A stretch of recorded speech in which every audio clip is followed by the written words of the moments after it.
we decided, among others, that this was a good decision. We went to a Mexican grocery store. We were already going to be there shopping, and every Saturday afternoon and Sunday morning for a year and a half, we ran vaccine clinics. For a year and a half, my stuff was mad at me because I kept extending it. I think they got Christmas and Thanksgiving off. But we did that for a year and a half, and we were really proud of the work that we did. We put them outside. But I mean, we can also justify it. This is also, if workers don't come to work, we're going to pass this, right? So we come back and narrowed our focus. But really, we have to be true to our mission of being focused and organization and achievement.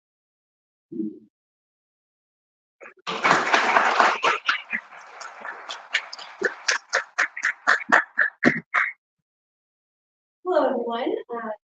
It's Tony Stinnett, to your pronouns. I'm the program manager with Grow America. You might know us as Development Council or NTC. Our organization lot. We do technical assistance for cities across in Washington State. We do training for people looking to learn about development. We have 2 CDFIs. We work with SSBCI and the Department of Commerce.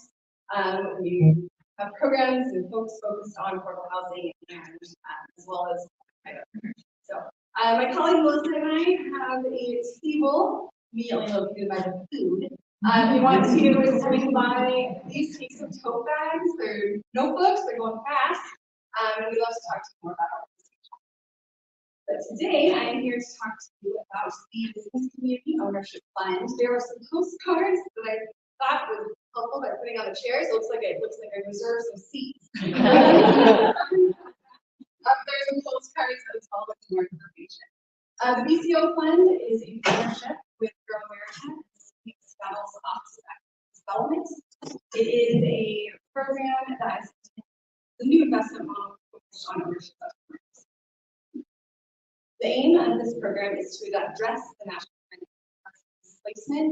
We know that's a problem everywhere. This is really impacting our businesses owned by BIPOC folks as well as our LGBT.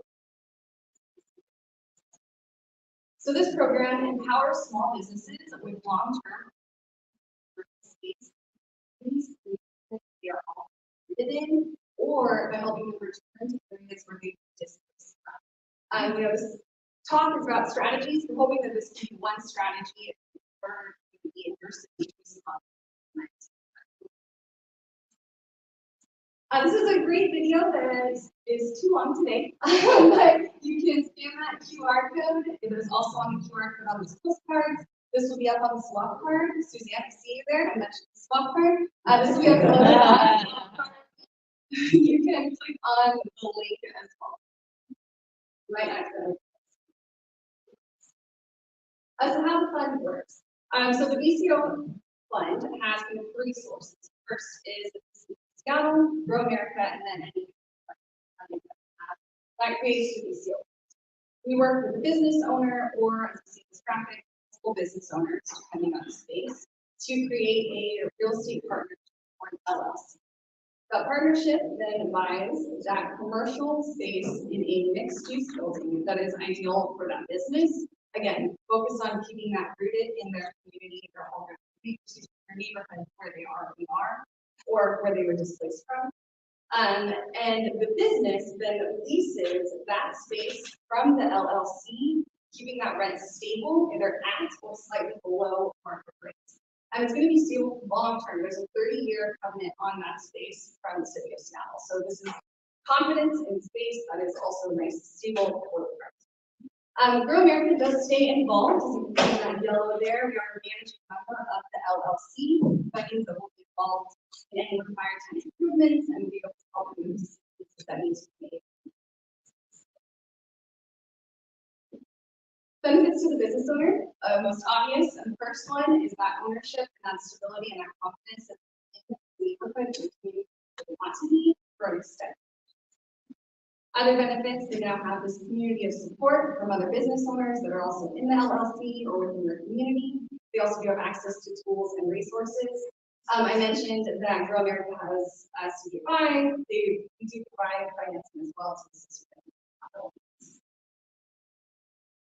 We are actively vetting projects in Seattle as well as outside of Seattle. Again, Melissa and I would love to chat with you if this would be a good fit for your community. We're really focused on areas that have been displaced from experience displacement or our displacement. Our first project was Logging in Studio. You can see this here, on Sergio. They're an architecture firm, and they now are operating on first commercial space, operating in their home. They're in the ground floor of the space of the Maker House Association. Affordable housing development is 1 block from where Simon went to high school. And really under somewhere that we're really we're also opening our second project later this summer. And that's going to be Marjorie's institution in the Seattle restaurant scene. We're currently working on physics, and then we're going to have construction. And that will be opening in Seattle's historically Black neighborhood. Lessons learned and future opportunities, which is the big slide everyone's been waiting for. This is an expensive program, but it's not impossible. So, as I mentioned, we have these resources. Currently, 50% is the city of Seattle subsidy. Grow America can finance up to 50%, and we of course want that philanthropy of funding to kind of insert in there, so we don't have to go to that 50% match. We need to put. Right now, we're estimating projects between 1.6 and 2.5 billion. That includes acquisition, tenant improvements, reserves, legal fees, etc. That acquisition and the construction is about 2/3 of that cost.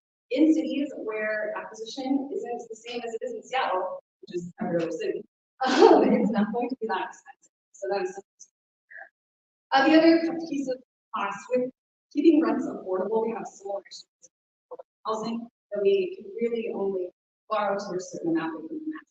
So we also have to keep that. Each project is unique. We heard an architecture firm, a restaurant, we're talking to a multi-tenanted space, studying that, a driving school, and a lawyer, and a cafe, and a furniture repair shop. So there's a lot of opportunity here.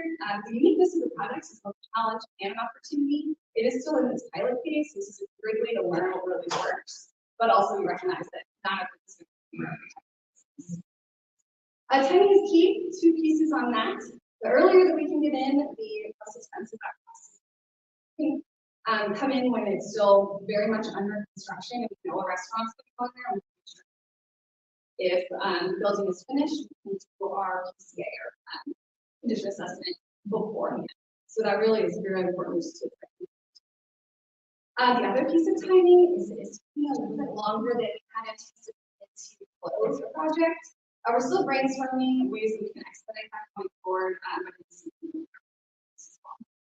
Finally, that peer-to-peer education and connection is incredibly helpful. This is a technical complex project, especially for small business owners or community partners who don't have that experience in real estate finance or in taxes. So really helping, working with our business owners to understand the value of the stability that they receive by this long-term real estate ownership, even if not necessarily that for real estate, is really, really important. Then having them as partners, being able to share what they're learning, why they enjoy this program is also future opportunities. I won't spend too much time on this. We are again very interested in this project class in Seattle. I actually recently spoke on the other Washington as they're thinking about TOD along the purple line. Speaking of TOD, this is a great opportunity to partner with organizations and agencies about transit-oriented development and also affordable housing. Both types of these developments, right, large groups of residents, and that open ground floor of commercial space. This is a great opportunity to make sure that the businesses that are in those spaces are businesses that your residents are already wanting there, that they're already connected with, that will make sure that your developments and your spaces and your cities are active and finally, we are hoping to inspire interest in Olympia. We did talk to some state legislators last session to see if we can get into the budget to see what this might look like on a statewide scale. did not go our way, but there was some positive reaction. So we're optimistic that that. And then with that, I will turn it over again, as I mentioned, Grow America has worked with the Department of Commerce. Seems like a great group. Thank you so much.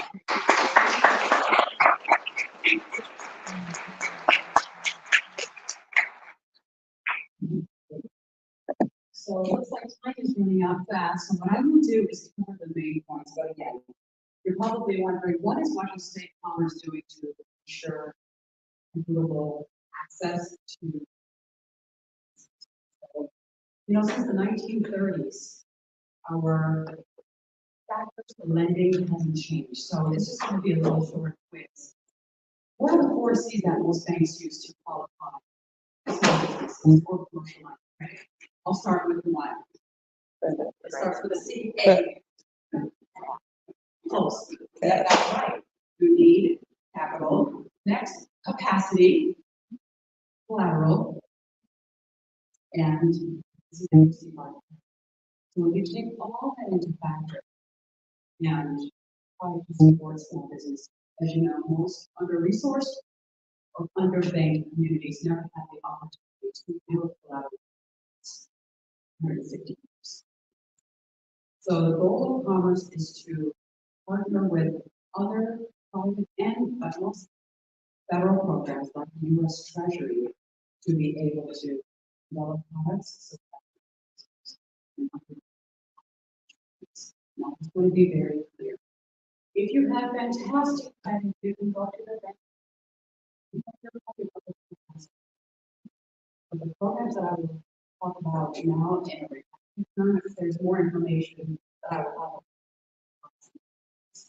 But this may not be the best. We think that this program with our and compliance with is a game changer. So I will start with that.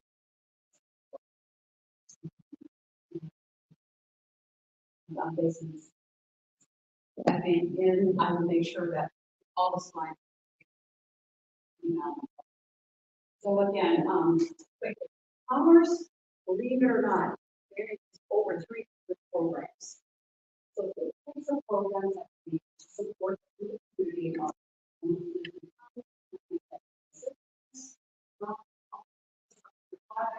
when you're your first community services, one of them is which my program falls into, but there is 2 branches. One was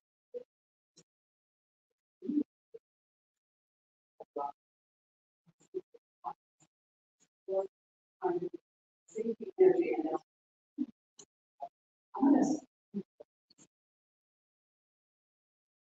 so when you hear about the SS,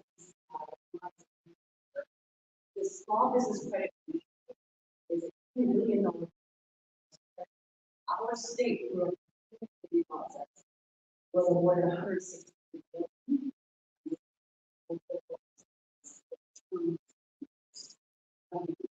What is the purpose to support lending and investment?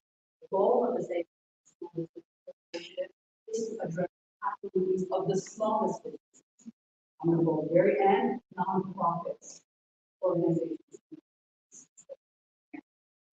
Serve the resource. Look at this slide a little. What for today is available. I will talk about this on 2. Many of you may have the advertised through the state federal fund. This is a federal program. It's not really so long. We are allocating out of $65 million to last 2 years. This will also serve. So for today, and also the commercial real estate. Right now, we're getting a lot of. So again, I'll be very clear. For grant program, everybody applies, and then we use our distribution partners to get grants. Through SSBCI,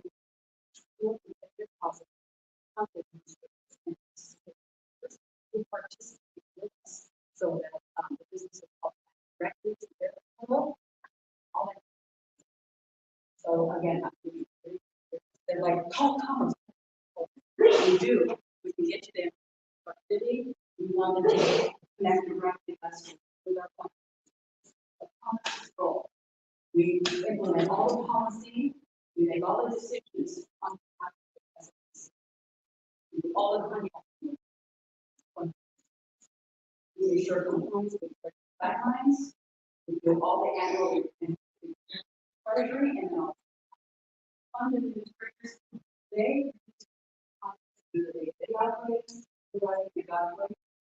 we oversee all of it. And then all we don't need to spot them. I'll report back to us.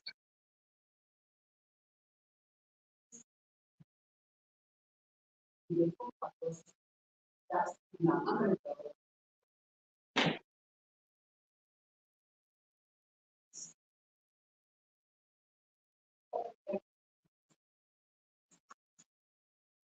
Okay, the first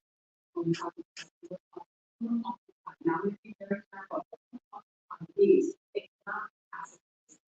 You have to use this program. It ran out all the spaces. No, that's the meaning of the only option. So again, this is designed to support local small businesses to call that can be used for improvements, construction, purchase, or refinance. We just got approval from the Treasury that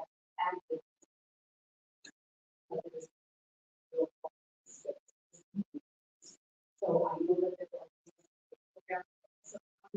the requirements do not quite in that case. If we want to go ahead, the only requirement is that rules and it's classified as and it's less than 7. So this is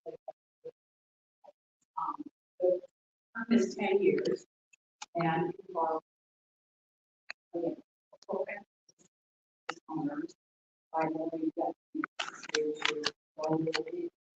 low industries and it will be structured. I'll give you an example. So what makes this incredible? We're the only as a VC program in the 50s that on campus. Basically, givable loan with a 9%. This will be an example of yeah. Outside no limits in our repaying structure. Users do months, years, multiple advances of 10-year maturity, loan balance forgiven at years 10.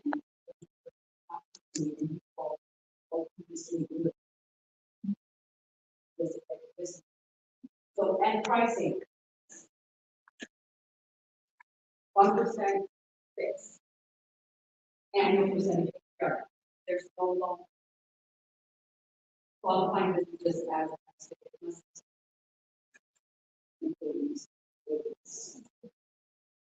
So far, we've been into a and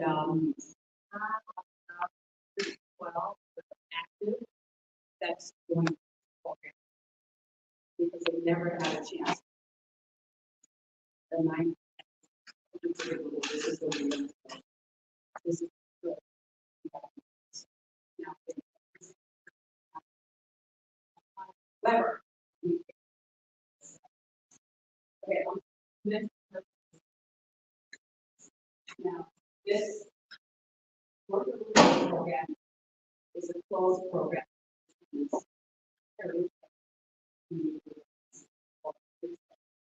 Only bank. because there's a lot, or over 10 years. You know,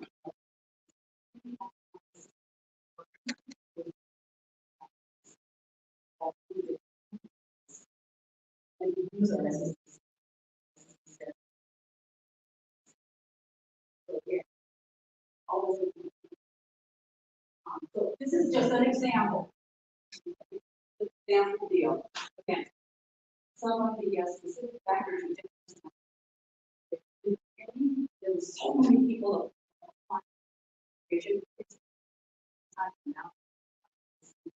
And once you get assigned to a also interesting. In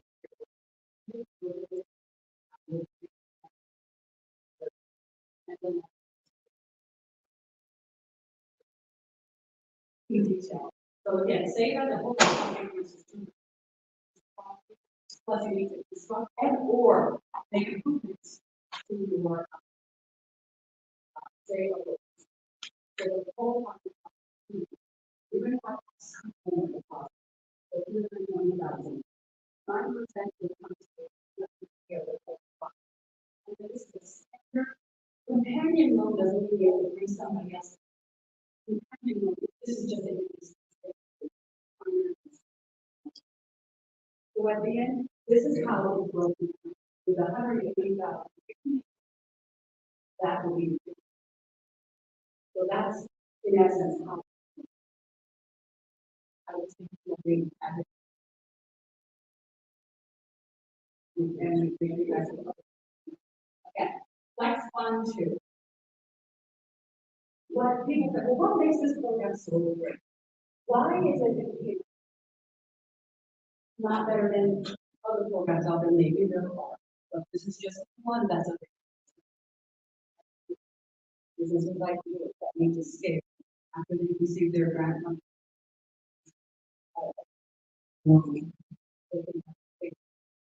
So here, this is what the cost like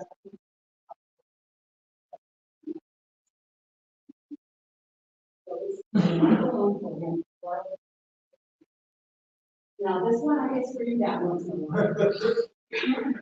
The next one, you know, it's 1 to 4 basis points your interest, 1 to 4% interest above Wall Street Journal Prime.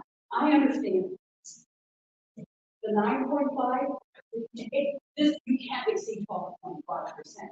However, if you look at the current non-collateralized, there's no manipulation. You know, look at the marketplace now for those who are under don't have collateral, don't have credit. That is really 28%. So if you really look at the market that we're trying to serve, we did pretty good with 9.5 and stopping it at again 36 32 months. This is a fixed interest rate for the life of the loan and no repayment.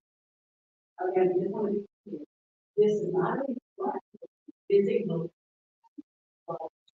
You know, that's just not clear. But the company did that for the microphone program. Don't collateral.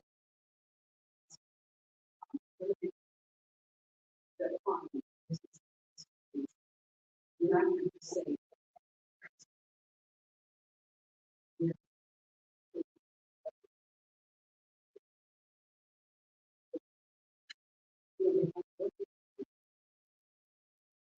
So that's the main two programs. What can you do to them? Advertise.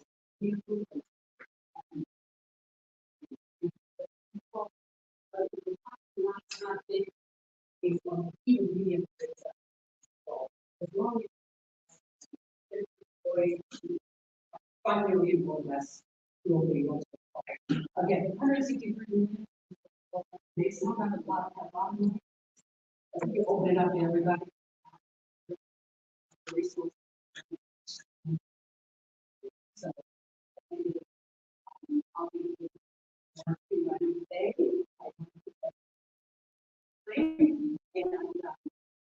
I don't know where I should put this. Well, there it is. Okay. You know what I'm gonna do? I'm just gonna leave it up here. And you can pass it. We can pass it. We can pass Okay, so this is for the commercial real estate. It has everything, who to contact, all the information. Okay. And this one is for the flex fund. So if you're out in the community, Okay, and you good. want folks to know about it, you can definitely share. Also, it's on the slide. Let's see, where is that at? Yes. Will you have this link on the, so that people can link to the programs? Okay, perfect. Again, thank you so much. And I'm going to keep it. Thank you, our panel.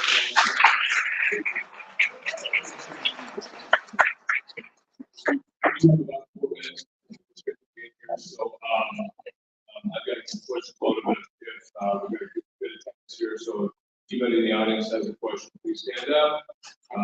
Let us know who you're with, your name and who you're with, and construct the community panels here. We can do that about 4 minutes. Yeah. Right now, and we run a goal.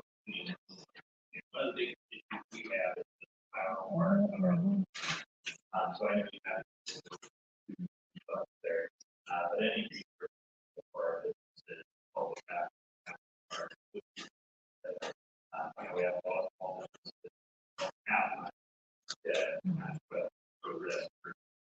So please do email me now. Again, the first one we have is the commercial owner occupied commercial real estate, which, you know, we get the 9% forgivable loan. We do have a collateral also support program that's coming out, and we're under negotiations now. We're just finishing up. It just takes a lot to, there's federal money with the state flow down and up in the contract, you know, piece. But once that is done, that will be available. So anytime you go to the SSBCI Washington site, it gives you a launch and when everything's coming up. Please feel free to email me directly and say, hey, when is that program coming up? And I'll be able to. Collateral support, revenue based also, which will limit the interest rate, no factoring, is all coming out in the next 2 months. So we will have 5 loan products and then 3 VC, venture capital. So we'll do. Thank you. Right. My name is John Morris. I'm with the Flex, only known as HPA. We're wondering if for the Flex, are you going to local nonprofits? You know what? I'm glad to see that. We'll have more of those programs, but when we first launched this program, the federal government did not give us any money for TA. They just said, get it out, get the loan, get it out. But we realized that in order to increase the success of not just the businesses obtaining a loan, but being able to have the capacity to pay it back is important. So I believe one person is already applying. I'm not going to say anything. So it's a $2 million RFP. It's due at the end of the month. So we're looking for yes, Sunday. Sunday. I'm sorry, Sunday. A team of people. So Sunday. So it's yeah. But we'll have more of these types of TA programs available. But as a state, we can't do a direct buy. We always have to put an RFP, and then you have to apply for it. But we always recommend, if you have the language capability, to partner with large, okay, to apply. But that, yes, we'll have more. Yes. Okay. All right, we are instant. So I think let's join me one more time. Let's thank you.